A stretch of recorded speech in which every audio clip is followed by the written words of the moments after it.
Hello and welcome to Most Haunted. The woods around me are just one of the settings for the dramatic story of this week's location. Witchcraft, murder, robbery and human sacrifice are just a few of the things that are alleged to have happened here.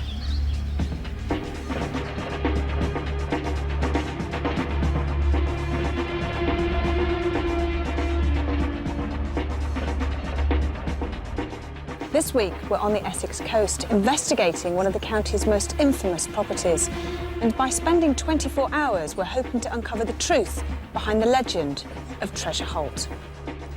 There's been a building on this remote site since the 1100s. It's been a haven for smugglers, an inn of disrepute, a hiding place for the King supporters, and the scene of satanic rituals.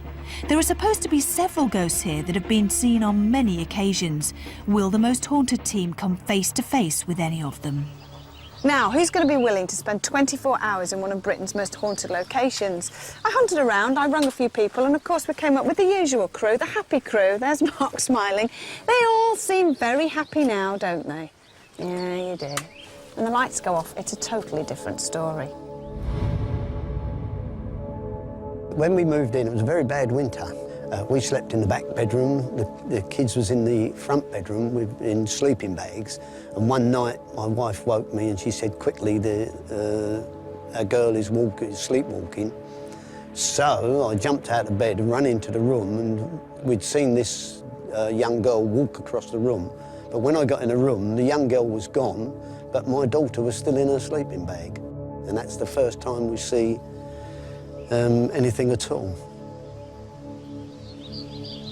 Some people make it their business to try and catch evidence of ghosts, and one of those people, of course, is Jason Carr, who's a parapsychologist. Now, what do you think about the story connected with Treasure Holt? Well, it is, as you said, a story, and it's a very interesting story. It's a fantastical account of alleged happenings here. I think what's important here is that we concentrate on the actual sightings that have happened in the last 10, 20 years, where the current owners have seen themselves. I think those are the important aspects, and perhaps ignore certain aspects of the story itself. Okay, so not to get too carried away with exactly.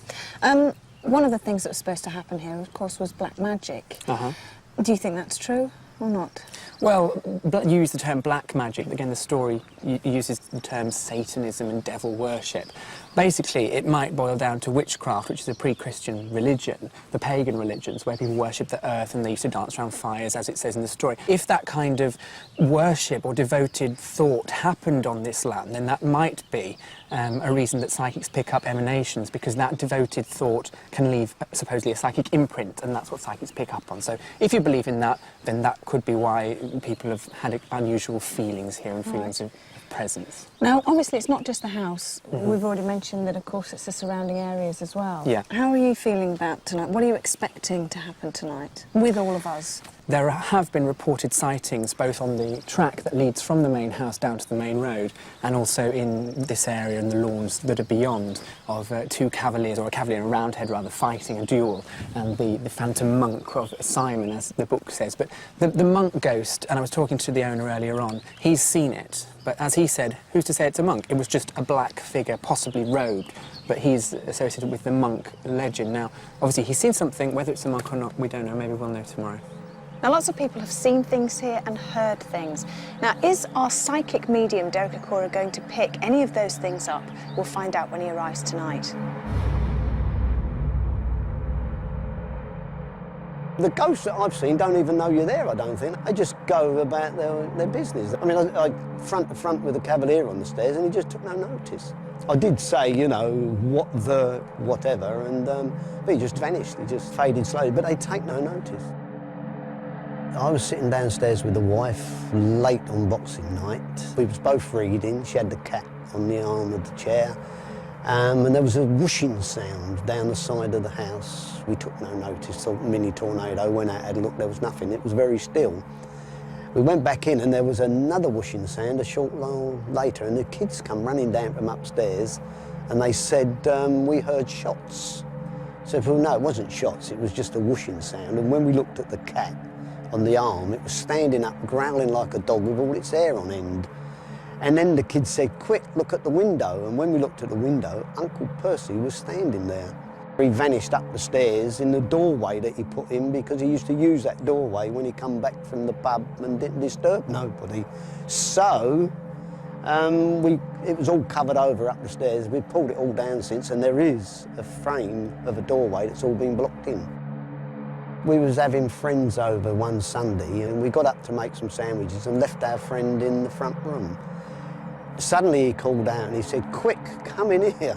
And we run in to see what had happened, and he said there's a big grey bloke just walked across there and vanished up the stairs.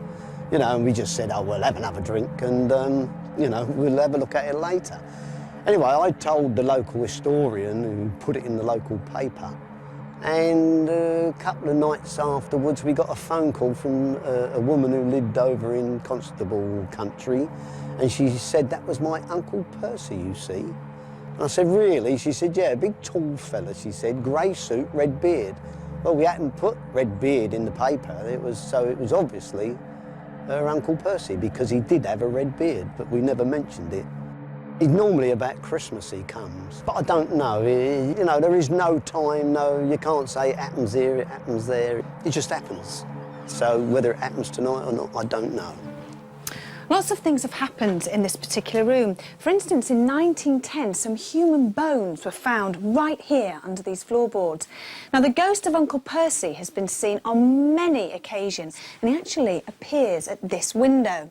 Then he walks through this room and goes up these stairs. Now, the strange thing is, we've done a little bit of research and we found out that there was a gentleman called Percy Haywood, and he lived here in 1917. If you look at these two windows here, you'll see that they're a lot lower than the first window. And my thinking is that maybe that first window was a door. Now, of course, every house has its own cavalier. And Charlie has got his. And apparently, he lives at the top of the stairs. If you hear a scream, will you come running?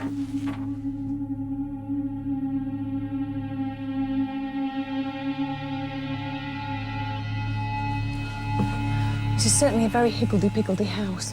Now then, in this room, a lady wearing a crinoline dress has been seen many, many times walking through here. Now, very recently, somebody actually took a photograph of the outside of the house.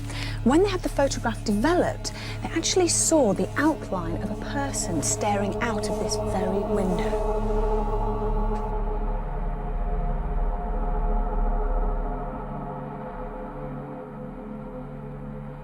Jason, tell me the ghost story connected with Treasure Holt. Well, there are lots of different ghosts connected here, but probably the main ones are the story of the landlord and the landlady who used to run the inn here when the building was an inn.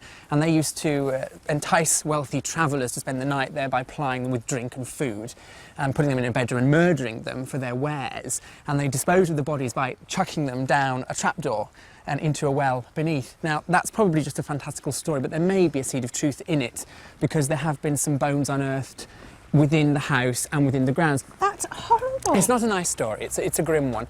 But where we're actually walking down now, this driveway, there's a story connected with a monk. Now, the monk is supposed to have come to Treasure Holt when it was an inn to try and stop the innkeepers from doing their evil deeds, if you like, and he somehow got involved with them and sort of fell from grace. And his ghost is supposed to haunt this driveway we've been walking, where he actually died himself. Now, interestingly, this is a legend, it's a story in the book, but it was seen 3 weeks ago by Charlie, and he saw a black figure which he perceives as this monk coming out just near the building, across the driveway and passing off and vanishing into the fields. And he didn't believe in it until he actually saw it. I was talking to him earlier on, and he's quite convinced that he saw something. Now, whether it was the monk or whether it was a black robed figure is unknown, but he did see it, so we may be meeting him later. This is all very frightening, actually, and then you've got the connections with witchcraft and sacrificial, I don't know. You've got those tales again. There may have been witchcraft practiced here. I mean, we're in the middle of the countryside. In times past, the religion that people followed was paganism, or they were called heathens, and that basically means people of the heath, people in the countryside. It's all right, it's a bird. See, you're freaking me out already. And, well, you know, that kind of story to do with sacrifice is a pretty horrific story, but it's probably not true. There may be some truth in the fact of people dancing around fires and worshipping their gods, but that's probably, that's probably as far as it goes. Have you ever, in your research, spent some time in a supposed haunted wood? No, not in the woods. Are you happy to do that? Yes, yes, absolutely. Are you? Yeah. You are now? I'm feeling brave, Yeah, we've got the lights on now with the camera.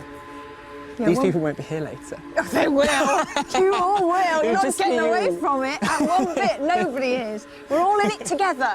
No one is leaving me on my own. I think you should do it on your own. No, I'm Yes. not. Don't even mention that. I think that's a good idea. I'm not doing it on my own. I am not doing it on my... Gordon Bennett.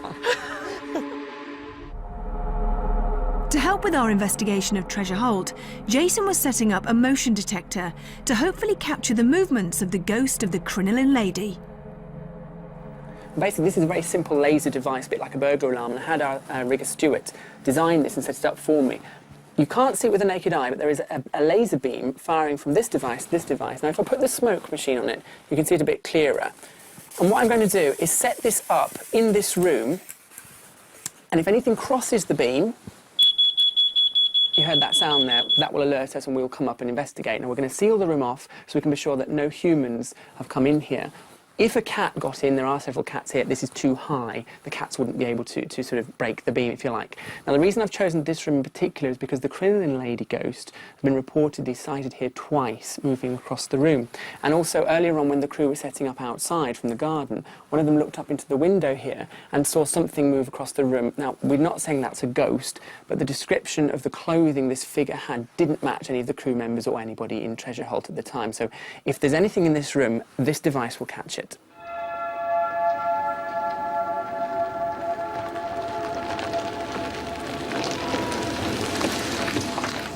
Derek Okora, our spiritualist medium, had arrived. As always, the location was a complete mystery to Derek. So what will he make of Treasure Holt and its past? Well, I can see it's a very old house, a very old property. And with it being an old house, I'm expecting to pick up maybe activity. They may not be.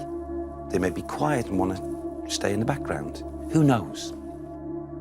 I'm looking forward to going into the woods because we've looked at buildings before inside. I think looking at an exterior is going to be more exciting. There's more potential for things to happen because of a much bigger space. Having said that, there's a lot of natural things that can happen too, so I'm going to be very aware that it might be down to natural causes. Well, I'm actually afraid of going into the woods, you know, I'm afraid of the dark, and I think if I would go out there, I know, you know, something might just be out there that would scare me a lot. I'm actually hoping to actually see something physically. We've not seen anything like that on any of the other locations yet, and that's what I want to see. We've seen plenty of orbs, but I actually want to see something like a ghost or an apparition.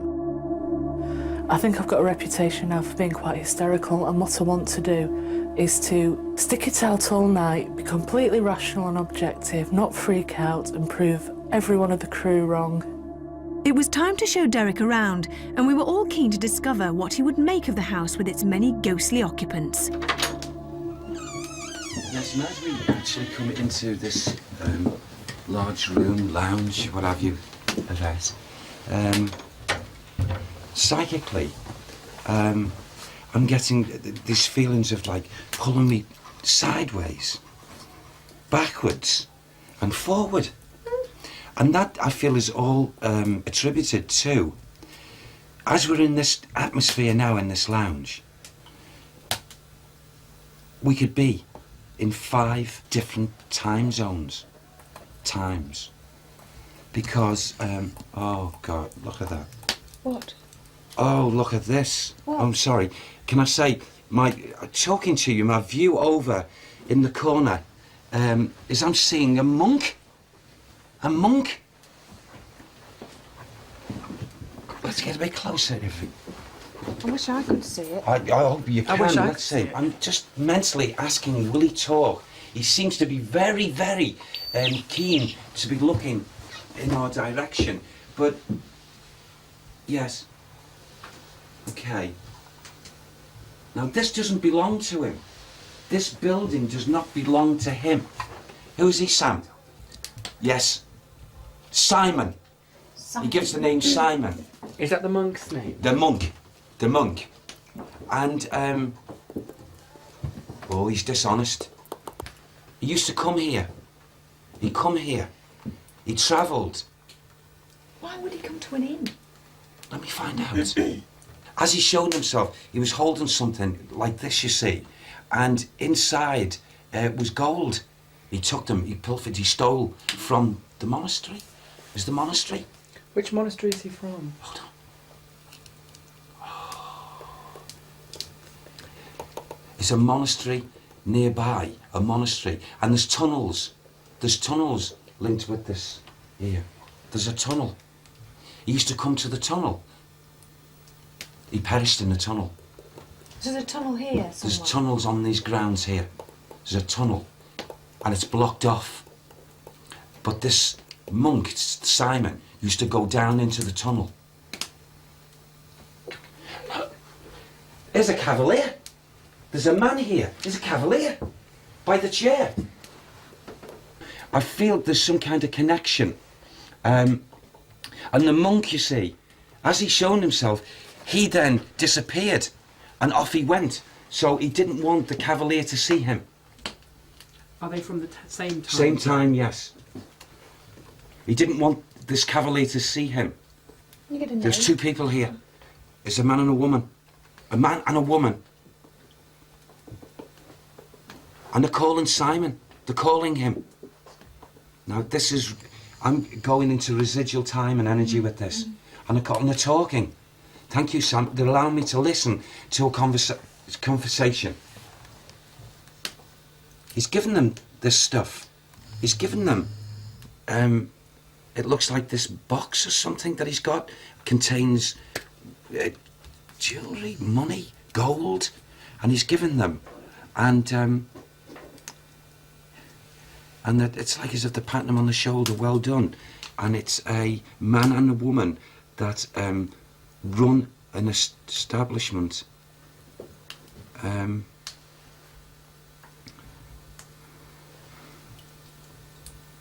know, there was deaths on this site. There was deaths going way back here, caused by the man and woman. These were people that used to travel to this inn, here, close by, to these grounds. And this man and woman who run this inn used to ply them with drink and food, and when they got tired, they would go asleep, they'd be encouraged to go to sleep. And whilst they were asleep, these two bad ones, the woman used to go in, not the man, the woman used to go in and take part of their money, their wealth, and then come out, and then they'd wake, and they'd feel as if the money, some money's gone, some money is gone, and they'd make some kind of excuse or something, and they were okay. They were the ones who lived. Thank you, Sam. These were the ones who lived. They were lucky. What happened? What happened, Sam?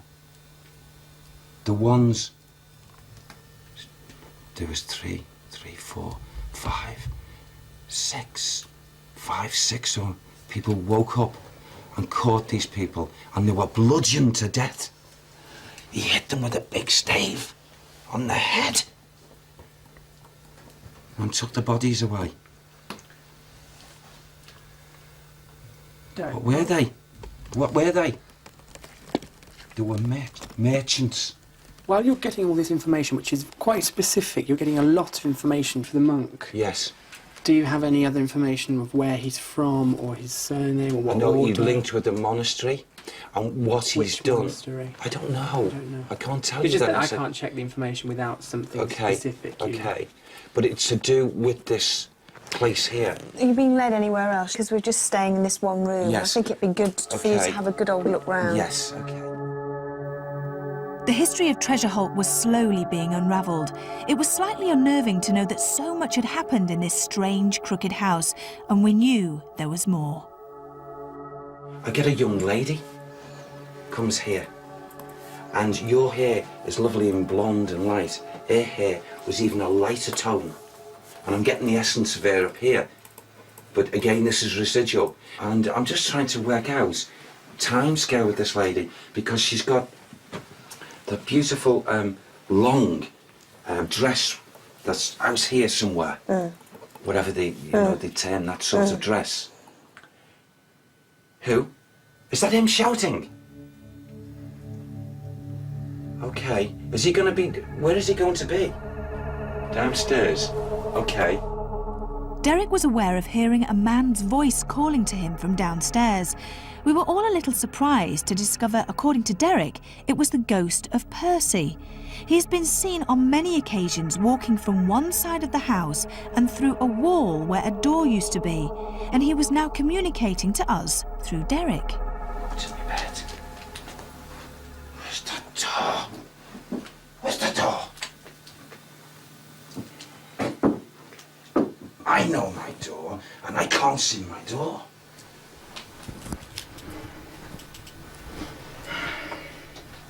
Unusual red beard, isn't it? I can't see it. Why is it unusual? You can't see? What's unusual about it? Because it's bloody red, man.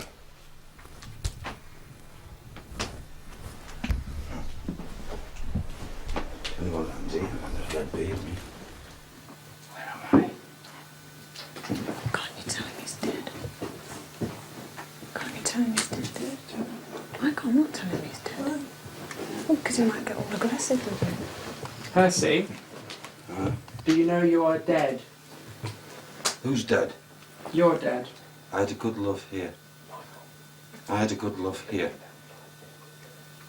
What do you mean you had a good love? You had a partner here, a wife or a girlfriend or What are something? they whispering about? We've just got a battery that needs replacing, and I'm going to replace it. See, cameras don't last forever, they die, like you've died. I'm not dead. Silly.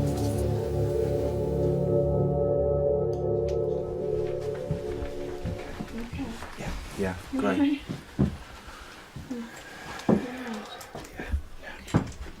This man, big fella, massive big man,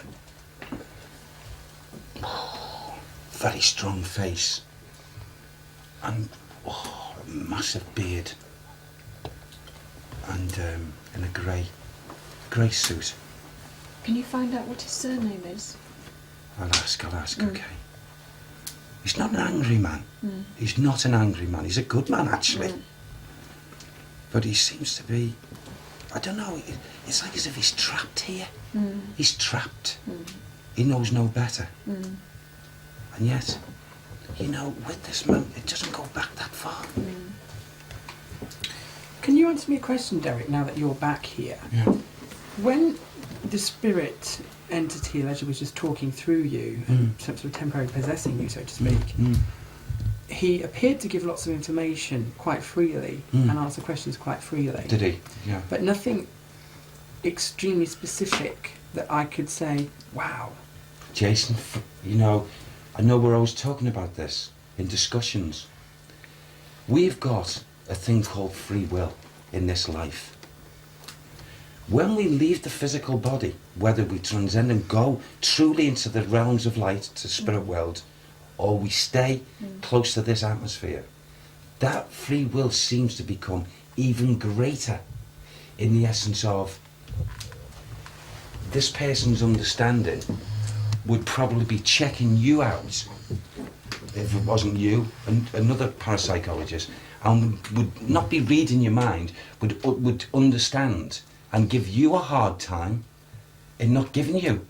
Well, it doesn't give me a hard time. It just Well, no, means that I can't this is the prove way you're they are. correct. Oh, right. Well, whether it's correct in that essence, I'm not going to change. I can't change the atmosphere and the atmospheric feelings of when someone comes close like this. But from what I can gather, what's just been happening, I'd be greatly, greatly, greatly surprised, if not shocked, if this man hasn't been seen in this dwelling. Shall we turn the lights off, everyone? With the lights off in Treasure Holt, Derek felt drawn to go upstairs. Derek has a spirit guide called Sam. He's a spirit being who gives information to Derek from people who have departed from this world. Sam had more to reveal to Derek about the house. All right, okay, that's better. 1500 and something. Something was taken away, and I feel it has something to. What's it got to do with, Sam? something, take away the monastery, take away the monastery. And it was round that time. Oh, there's a lady, another lady. Oh gosh, it belonged to that time. Look what she's shown me, a cross, and she showed me rosary beads. Oh gosh, did she have a faith that she was a Catholic? What? Countess?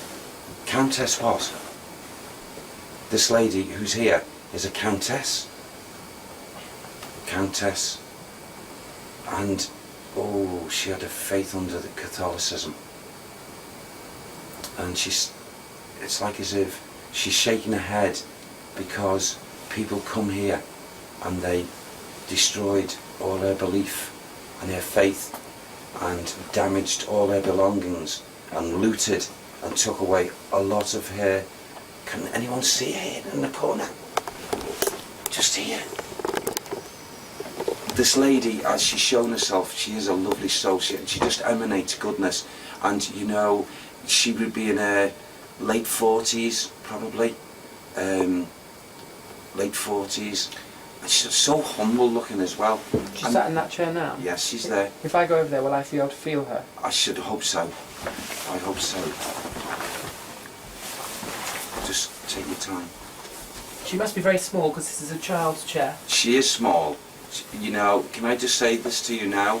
As she's there, she hasn't budged one iota, and I can see her very, very clearly, and she knows that we're talking about her. She knows I'm, you know, talking about her, and, you know, she nodded her head there in a feeling of approval to me.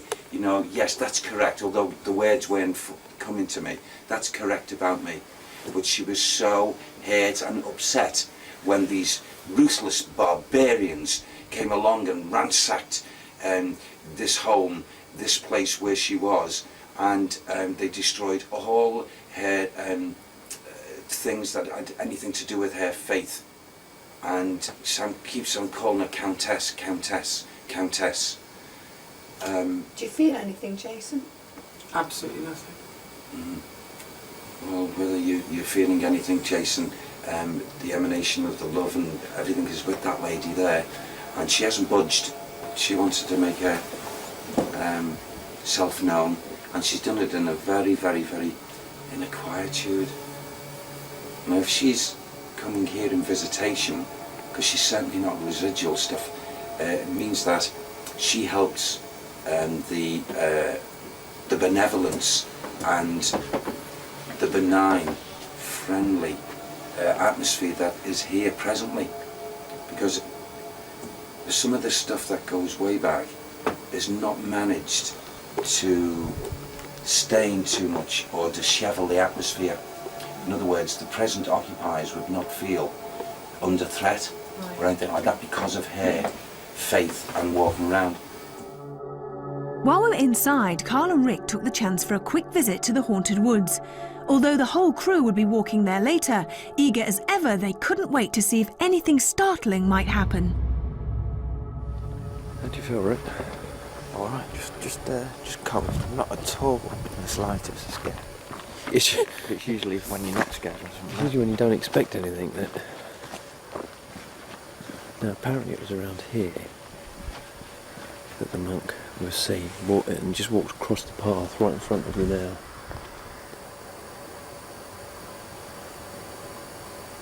That was close. Did you hear that? That was close.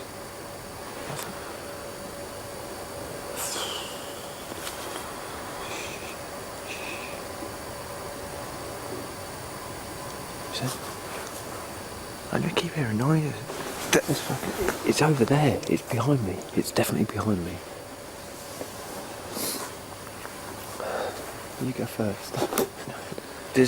I'm sorry, but there's something extremely odd. It's like... Do you see it?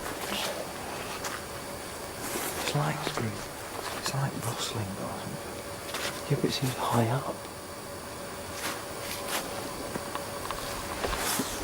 Did you say that? Yeah.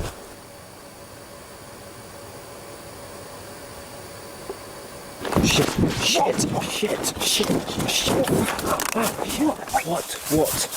Did you see anything? No, I'm just... It wasn't that. Mass hysteria. No, something just went... It's mass hysteria. There's only two of us. How mass can that be? While the woods proved scary, back inside the house, Derek had led us to another bedroom where the lady in the crinoline dress likes to walk. But was it her ghost that was making a lot of reported noises? You say, just before we came into this room, that you were picking up the essence of a little boy. A little boy. Yeah. And I feel like this little boy comes here.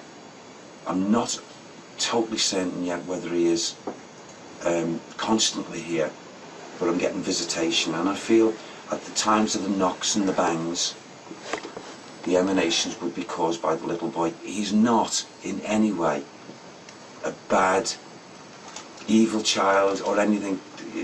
I feel as if he clings on to here with love. Do you know who the little boy is? His name's Michael, but people called him Mikey. How old is he? 5.5, 6. That's all. He wouldn't have reached 7. I feel he had conditions to his physical. He broke out in this terrible rash, and it made his face and his glands here swell. High temperatures. And I saw someone stroking his head. That was a woman's hand, and a very high fever. He died with fever. Scarlet fever. It's a fever. It's a fever. With so many ghosts dwelling in a house with such a history, Jason wanted to try a contact experiment with a few members of the crew. Hey guys, what I want to do is another experiment that we haven't tried so far, and that is to hold what's maybe termed a seance or a sitting or a communication. Basically, it's where we'll all sit around, hold hands, and we'll try and talk to any alleged spirit presences that are here. Now, I'm not a medium. I've sat in on hundreds of seances. Nothing happens usually. I've seen a few things that may or may not be unusual.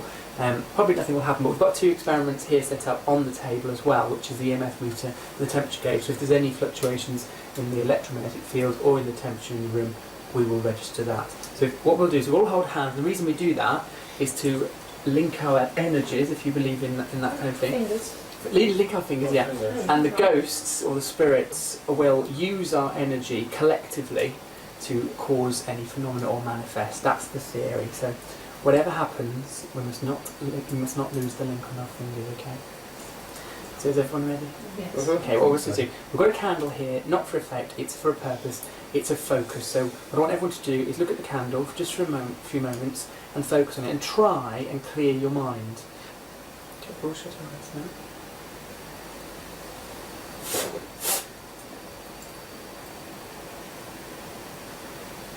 If there is anybody there, give us a sign that you can hear me and understand me. If you can knock once for yes or twice for no. Is there anybody there?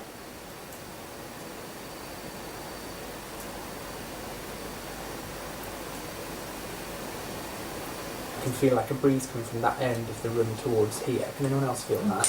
Yeah, on their hands?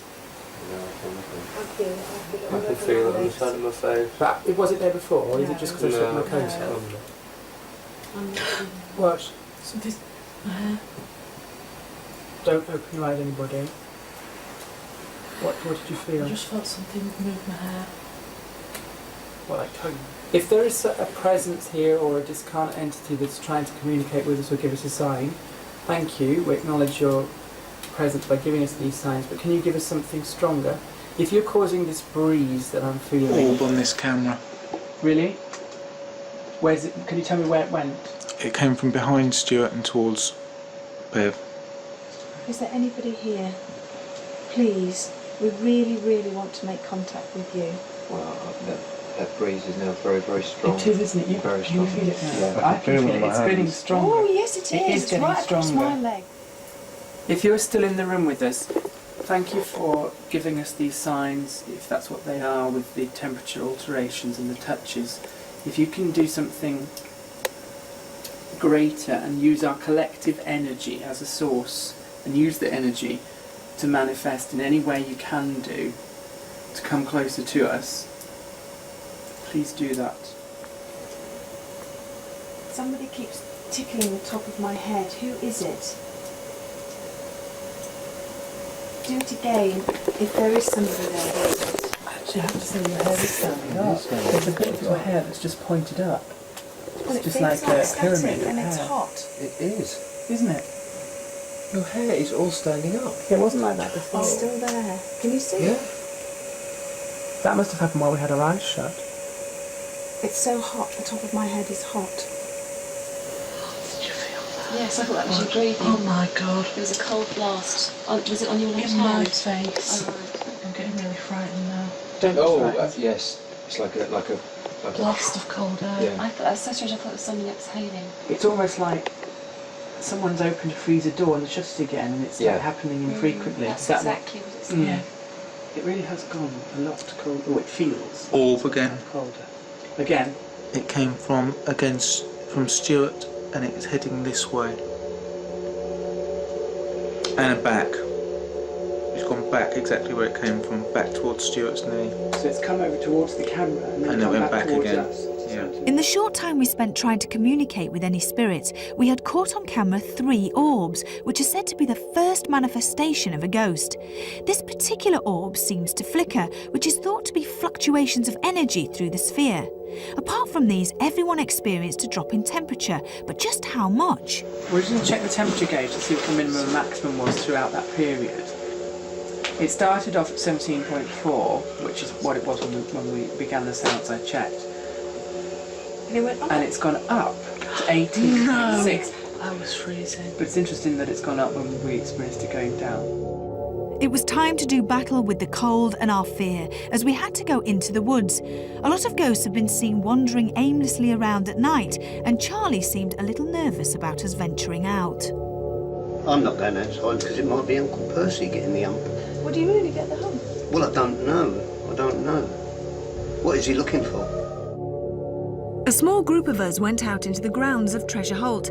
Jason, Marcel the makeup lady, Bev the director and myself. This was the moment that Marcel wanted to prove to the rest of the crew that she could walk through some haunted woods without becoming hysterical. This is where the sighting of the 2 cavaliers has happened, or the cavalier and the roundhead fighting on the lawn. This is where it's meant to occur. Remember, there's wildlife out here. I've got to say, I'm back in that.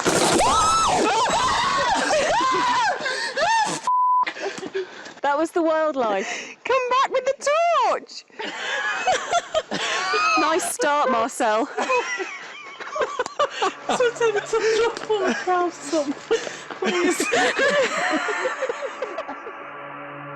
The pheasants taking off from the undergrowth had managed to cause Marcel to lose her sanity yet again. As we walked deeper into the woods, our laughter slowly died away and was replaced by unexpected fear. This wasn't so much fun anymore. Oh my God! Wait, what? It's footsteps. What did you say? I can hear footsteps. No footsteps. No, that was flapping over No, there. it wasn't. I heard some footsteps. What was that? Was that behind you? No, listen, everyone, There was listen a whooshing to me. noise. Listen to me. All stay together. If you get scared, don't run off. Stay together. Yes, absolutely. I'm petrified. Did you hear that? Yeah. Behind you? No, I'm not looking either. Jason, It's all right. You're okay. It's all right, Marcel. Listen, we're don't all run right off. here. We're all together. I'm not here. going It's to run fine. off. I'm not going to leave you. You should have more faith in me. That's where I heard it from before. It's probably an animal, but it didn't sound it. Please, can we go inside? Do you want to walk back? What's the bearings? Which way? That way. No, that way. Back inside the house, in the room where the motion detector had been set up earlier, something had been caught on our locked-off night vision camera. We had caught something very similar on another location, Culzean Castle in Scotland. Could they be the beginnings of a ghost manifestation? We don't know. But what we can say is they will definitely cause a great deal of interest in the paranormal field.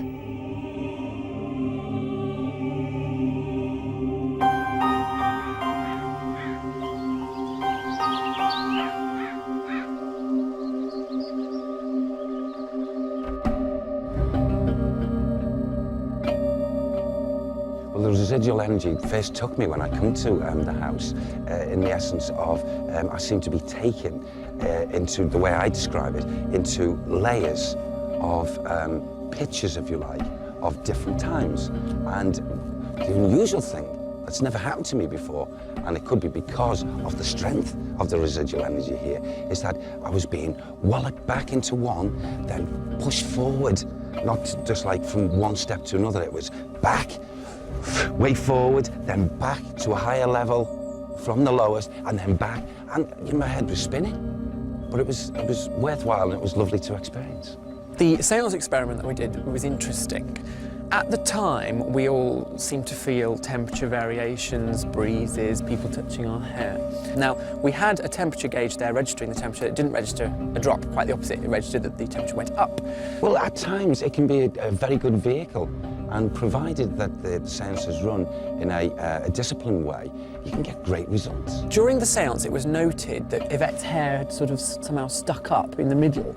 Now, nobody noticed this at the beginning, and she did say that she felt something touching her hair. So it's interesting to look at the tapes back before the seance started and as we were sitting down to see if her hair was sticking up, or whether that was perhaps due down to something else that we can't explain at this point. After last evening's investigation, I would pin it down 9 out of 10 to be activity brought about by one of the spirit people that were actually active in the home. And I've put it down, almost certain it could be our good friend Percy. Treasure Holt is a fantastic story. It's a ridiculous story in a way. You've got every kind of ghost you could possibly think of here, and they've been massively embellished, I'm sure. There are probably some seeds of truth in it. But having said that, there are contemporary sightings, and those I think are what we need to remember. The monk, or an image which might be a monk, has been seen. A lady in a long dress has been seen, and also the cavalier.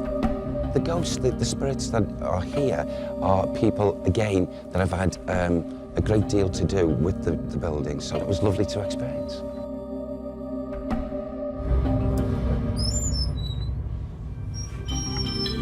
Well, how many times do you get the chance to spend 24 hours in a haunted house, be involved in a seance, walk through haunted woods and watch a medium be in contact with the dead? Well, that's all in a night's work for most haunted. We shall see you on the next location. In the meantime, sleep tight.